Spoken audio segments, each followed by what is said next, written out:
I'm Amelia and welcome to Sew Amelia, my vlog where I talk about making a handmade wardrobe for me and my children. Welcome to today's bonus vlog.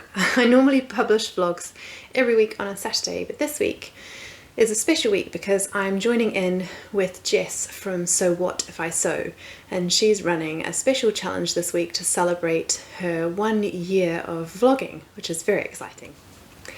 So here's the graphic which tells you all about what is happening on each day of this week for Sew New in June. And the idea is that you work on one of these things every day, and at the end of the week you've tried something new. I'm sure you can get involved in as few of those or as many of those daily challenges as you would like. I'm going to be sharing a couple of vlogs, one today and one on Saturday with my finished make. And I will also be sharing over on my Instagram as I try some new techniques this week. So for today, which is day one of Sew New in June, I'm going to introduce myself. I am a mum of three, an 8-year-old, a 5-year-old and a 1-year-old who soon will be 2. She's about 23 months now, I think. So 2 boys and a girl, and I live with my husband in London. And we love living in London, although originally I am from New Zealand, and especially with the pandemic making travel pretty difficult, I am really missing my family and friends back in New Zealand. So I'm sure many of us fall into that boat where we have family abroad and can't see them, but hopefully soon. So I have always sewn. My mother taught me to sew growing up, and we would sew Christmas ornaments together. And then at school in New Zealand you have some sewing lessons, so I think I made like an apron and a soft toy and a pencil case, so quite useful things really. And that taught us things like how to insert a zip and how to sew on buttons, so that was really useful, good life skills. And then I did buy a sewing machine when I came to London because I'd always done things like altered my trouser hems and just made things here and there. I think I made a few things for our wedding. But I think with small children around, it wasn't something that I was doing a lot of. And then the pandemic hit and I was just being all things to all people. I had 2 boys that were doing different homeschool curriculums from their different schools, and then I had the baby, so I was cooking and cleaning, and obviously we do those things anyway, but it was all kind of magnified during coronavirus, and I thought I just need something that is for me and I need something that brings me joy. And so I started sewing again. It coincided with the fact that I had just finished nursing my baby, and a lot of my wardrobe just didn't fit anymore because my body shape had changed or it was just worn out, and I hadn't bothered replacing it whilst I was pregnant with my children and nursing and things. And I just thought it was time for some new clothes, but obviously I couldn't go shopping for them, and my body shape had changed, so I just thought I would make them myself. So it's just brought me so much joy over the last year getting back into sewing again and sewing garments for myself. I had been sewing things for my children on and off, but nothing really for myself. So I dipped my toe in the water of indie patterns and online fabric shopping, and I have not looked back. So then I also discovered the online sewing community. I started sharing my makes on Instagram. I started watching some sewing vlogs, and I just really wanted to get involved and to join in with the sewing community and share my sewing online too. So thank you to those of you that have been watching and following along with my sewing journey, and if you are a subscriber, it's wonderful to have you along again watching my vlog. If you're not a subscriber, it would be great if you would subscribe so that you can see some more of my content when I publish it. So I am also going to delve into day 2 of this week's challenges in this vlog, and I'm going to share the pattern that I have picked to work on over the next week. And that is one that has been a big hit in the sewing community, and that is the Paper Theory Zadie jumpsuit. So I'll show you the line drawings, although I'm sure you've all seen them. There are 2 versions, this one with the long sleeves and then this one with just the drop shoulder short sleeves. So I will make view B, or option B, with the shorter sleeves. Mainly I was constrained by fabric, but also I think this will be a great one for summer, so I would prefer the shorter sleeves. I may also crop the legs slightly. I'm not sure how long this will be. I'm 5'5", and I think this is drafted to 5'5", so I think it will be fine, but I may crop it slightly depending on where it hits me.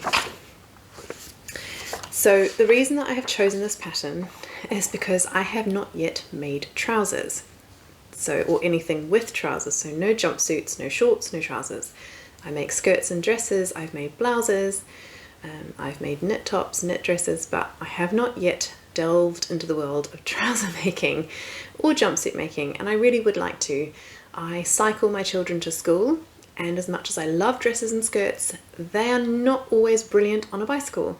So a jumpsuit or some trousers and shorts would actually be really practical and helpful in terms of my daily life and what I do as a mum. Having said that, trouser making is the one thing that terrifies me. Now, I am a pear shape, and so I have always found it incredibly difficult in the shops to find trousers that fit. I am more comfortable in a dress or a skirt anyway, but I'm sure that also comes from the fact that I can never find trousers that fit.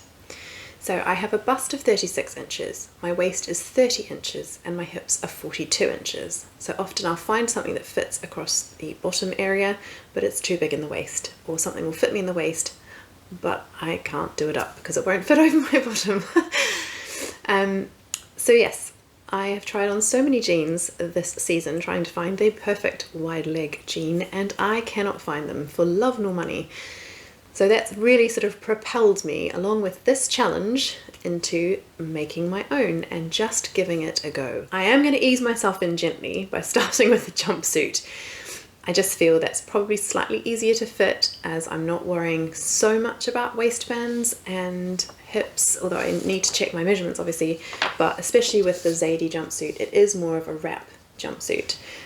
So I think the fitting should be slightly easier with this one, which is a nice sort of easing myself into the different techniques and things that are required for making trousers. The Zadie jumpsuit comes in two size bands, 6 to 20 and 16 to 28, so it's a really nice inclusive pattern.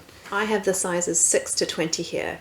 The size 6 is a bust of 31.5 inches, a waist of 24 inches and hip of 34 inches, and it goes up to a size 20 in this version that I've got. I have a bust of 45 inches, a waist of 37.5 inches, and a hip of 47.5 inches. My bust and waist put me in a size 12, but my hips put me into a size between a size 14 and 16. However, I've done lots of research on the pattern, and it seems that there is a lot of ease in this pattern. And so I've actually gone off the finished measurements in terms of choosing my size. So I've actually decided to make a size 10. Now that's a finished measurement bust of 40 inches, so that gives me 6 inches of ease, which is still plenty. A waist of 34 inches, which again is 4 inches of ease across my waist, and then a hip of 45 inches, which again is 3 inches of ease. So I feel like that fit should be fine for me. And then with that wrap, I should be able to draw it in slightly tighter should I want to make the fit a little bit more snug. So that's where I'm starting at for this challenge. I'm really grateful to Jess for running another fun challenge for us all to get involved with, and I hope that you do get involved too, whether it just be sharing what you have made in the last month that is new to you, or perhaps sharing a plan that you have to maybe get sewing something new in the month to come, or if you join in with us this week, that would also be great. Let me know in the comments below what you're planning to get involved with, what you're planning to make, what new techniques or patterns you might be thinking about trying this week or over the rest of July. Do check over on my Instagram, I'll share the link below this week as I share what fabric I've chosen to use and what different seam finishes I'm going to try. And on Sunday this week, rather than Saturday, to coincide with the last day of the challenge, I will be sharing my finished make, and hopefully it will be a success. So I'm looking forward to sharing that with you on Sunday. Thanks again for watching. I hope you enjoyed hearing the plans that I have for this week. Do go over to Jess's channel if you haven't already and watch her video about the challenge for this week. And I look forward to seeing you again on Sunday when I share my finished project. Have a lovely week, stay happy, stay safe, and I'll see you in the next one. Bye bye.